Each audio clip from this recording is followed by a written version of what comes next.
Elaine, imagine this. Isang araw pag-uwi mo sa Pilipinas matapos ang 20 taon sa abroad, pagod, nangingitim sa araw at bitbit lang ay kahon ng pasalubong at mabigat na puso, pero ngayon may sasalubong sa'yo.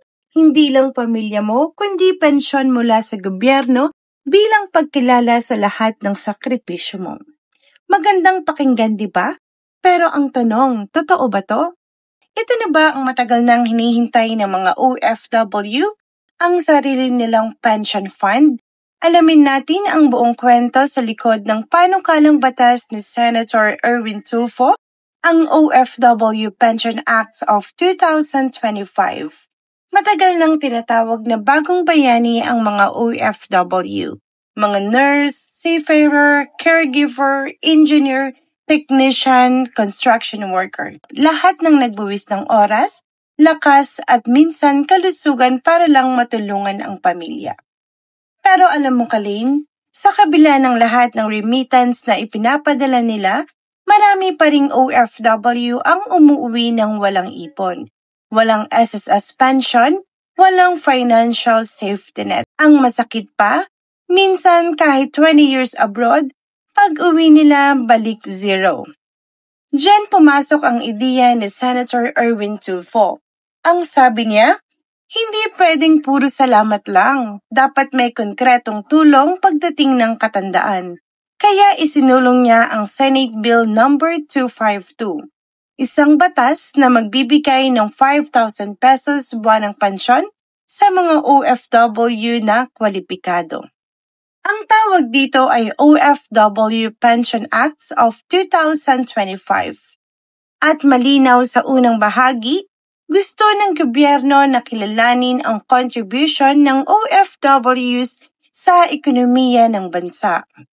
Sa Section 2 ng bill nakasaad mismo, the state shall protect and promote the welfare of overseas Filipino workers by providing them pension benefits once they reach retirement age. In short, hindi lang ito regalo. Karapatan mo to bilang manggagawang Pilipino sa labas ng bansa. Sa Section 3, dinefine kung sino ang tinuturing na OFW. Sino mang Pilipinong nagtatrabaho o nagtrabaho sa ibang bansa kapalit ng sahod, kasama ang mga nasa barko, sa construction, sa ospital, o sa bahay bilang caregiver. Lahat ng trabahong nangangailangan ng physical labor, specialized training, o vocational skills, pasok ka dyan. Pero tandaan, documented ka dapat. Kailangan kang registered sa POEA kasi sila ang proof na legal at recorded ang employment mo. Kung undocumented, baka hindi ka agad makasama sa coverage. Ito na yung tanong ng lahat. Sino ang qualified? May hulog ba? Ayon sa Section 5, dapat ikaw ay 60 years old na at retired. May accumulated 15 years ng pagtatrabaho abroad at registered sa POEA. Walang nakalagay sa bill na kailangan mong maghulog buwan-buwan, hindi siya katulad ng SSS. Ang 15 years dito ay hindi hulog, trabaho yon. Parang length of service requirement. Kaya kung nagtrabaho ka ng 7 years sa Dubai, 5 years sa Singapore, at 3 years sa Hong Kong, total 15 years ka na abroad. Kaya pasok ka. Ngayon, sino ang namamahala? Ang Department of Migrant Workers o DMW. Sila ang bagong ahensya na pinagsama-sama ang dating POEA at OWA.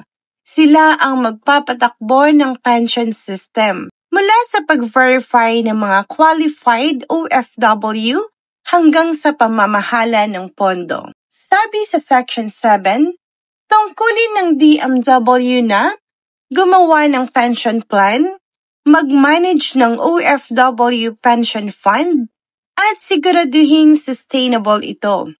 Meaning, hindi maubos agad. Sa loob ng 90 days matapos mapirmahan ng batas, dapat gumawa sila ng Implementing Rules and Regulations o IRR. Doon ilalagay ang mga detalye tulad ng application process, at kung magkakaroon ba ng voluntary contribution sa future.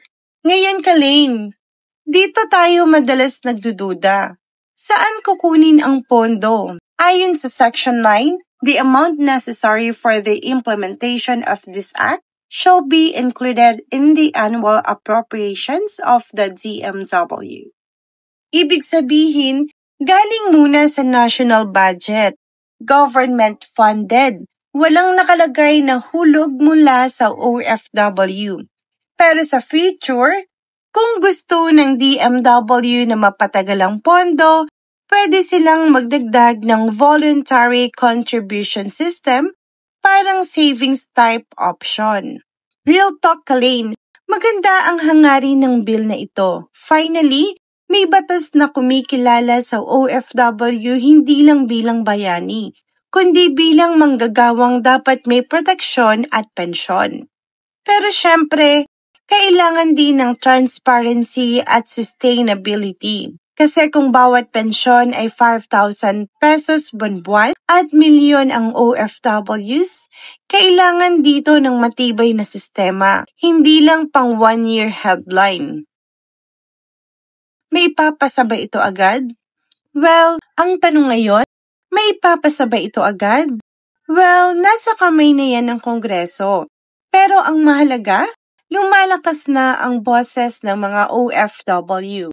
At kung mapipirmahan to, magiging makasaysayang hakbang ito. Unang beses magkakaroon ng sariling pension system para sa mga Pilipinong nagtatrabaho abroad. Kaya tanong ko sa iyo, Kalain, pabor ka ba sa OFW Pension Fund Bill? Gusto mo bang may sarili kang pensyon pag uwi mo sa Pilipinas? I-comment mo sa baba ang opinion mo at i-share mo tong video para malaman ng mga kababayan natin abroad kung ano ang meron sa Senate Bill 252. Ako po si Elena Vines para sa mga balitang totoo, malinaw at kapaki-pakinabang. Don't forget to like, share at subscribe para lagi kang updated sa mga isyung totoo, hindi fake news, hindi chismis. At disclaimer po, ang video na ito ay ginawa para sa informational at commentary purposes only. Ang mga impormasyon ay base sa Senate Bill No. 252 o OFW Pension Acts of 2025 na isinumite ni Senator Erwin Tulfo at sa mga publicly available resources. Wala pa itong bisa bilang batas hanggat hindi pa naipapasa at napipirmahan ng Pangulo. Lahat ng opinyon ay personal kong pananaw bilang content creator at hindi opisyal na pahayag ng aninmang ahensya ng gobyerno. Kung gusto niyong makasigurado sa inyong eligibility o status bilang OFW, makipag-ugnayan sa Department of Migrant Workers, DMW, o sa Philippine Overseas Employment Administration or POEA.